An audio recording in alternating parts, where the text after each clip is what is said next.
শরীয়তপুরের পালেরচর দড়িকান্দি আব্দুল গনি উচ্চ বিদ্যালয় মাঠে মাদক বিরোধী ফুটবল টুর্নামেন্ট 2025-এর ফাইনাল ম্যাচ এবং পুরস্কার বিতরণী অনুষ্ঠিত হয়েছে। অনুষ্ঠানে সভাপতিত্ব করেন জনাব আবুল হোসেন ফরাজি। আয়োজককারীরা জানান, ইতিমধ্যে এলাকায় মাদক বিরোধী ফুটবল টুর্নামেন্ট ব্যাপকভাবে সাড়া ফেলেছে এবং যুবক শ্রেণীর মাদক ছেড়ে খেলাধুলায় আকৃষ্ট হয়েছে। বক্তারা বলেন, এই ধরনের আয়োজন তারা আরও দেখতে চান এবং সারা দেশে এই ধরনের আয়োজন হলে মাদকের থাবা থেকে সবাই বেরিয়ে আসতে পারবে। খেলা শেষে বিজয়ীদের হাতে পুরস্কার তুলে দেওয়া হয়।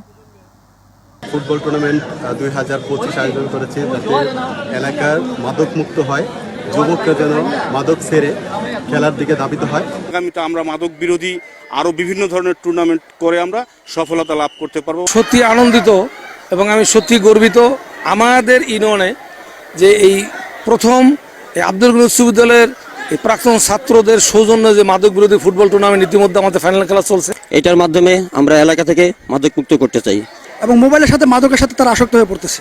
তো আমরা চাচ্ছি যে আমাদের এই উদ্যোগের মাধ্যমে সারা বাংলাদেশে এটা ছড়িয়ে যাক এবং এটা দিয়ে আমরা মাদক থেকে আমাদের যুব সমাজকে রক্ষা করার উদ্দেশ্যে আমাদের টুর্নামেন্টের আয়োজন করা। আজকে ফাইনাল খেলা, আমাদের সেই কাঙ্ক্ষিত ফাইনাল।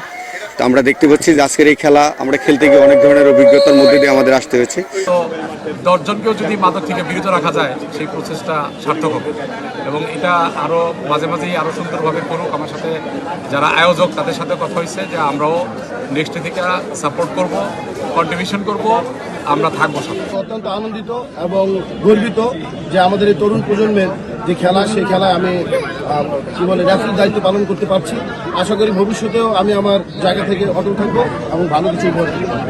মাদক মুক্ত সমাজ ব্যবস্থা গড়ে তোলা এবং মাদক গ্রহণ, সেবন, পাচার এবং হস্তান্তর যাতে সমাজ থেকে পুরোপুরিভাবে নির্মূল করা যায়, এজন্য সমাজকে সচেতন করে তোলা, প্রতিটি অভিভাবকের কানে এই বার্তাটা পৌঁছে দেওয়া, এটাই হচ্ছে এই ফুটবল টুর্নামেন্ট আয়োজনের মূল উদ্দেশ্য। আমরা প্রত্যেকে মাদকের বিরুদ্ধে কাজ করব এবং প্রত্যেকটা এলাকায় আমরা যারা ইয়াং জেনারেশন আছি প্রত্যেকে মাদকের বিরুদ্ধে একত্রিত হয়ে এই বিরুদ্ধে লড়ে যাব, একসাথে থাকবো ইনশাআল্লাহ। এবং মাদককে সম্পূর্ণ নিয়ন্ত্রণের জন্য সমস্ত পদক্ষেপগুলো গ্রহণ করে এবং পালেরচর ইউনিয়নকে মাদক মুক্ত ঘোষণা করতে পারে এই কামনা করে